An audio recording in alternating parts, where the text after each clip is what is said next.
Welcome to the Salmon Runs YouTube. Enjoy the video.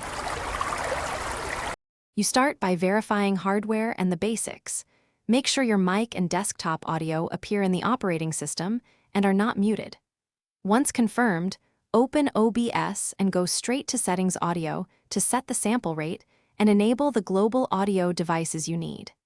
Add an audio input capture for your microphone and a desktop audio source to your active scene, and name them clearly so you can identify them quickly when mixing and troubleshooting later.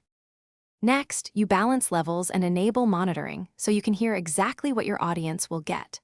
Slide mixer faders to target average levels around -18 to -12 dB and enable monitoring per source, monitor only or monitor an output, and pick the playback device. Add filters on your microphone. First, a noise gate to remove background hiss, then a compressor to control dynamics, and finally gain to boost or cut signal. Once done, test by recording a short clip. To finish, you perform a final verification. Record a 30 to 60-second test and listen closely for clipping, distortion, or level jumps. Inspect the OBS waveform for red peaks. If you encounter echo or feedback, make sure monitoring isn't routing desktop audio back into the mic and switch to headphones to eliminate loops. If audio sounds degraded or is out of sync, check that OBS, your operating system, and any audio interface all share the same sample rate.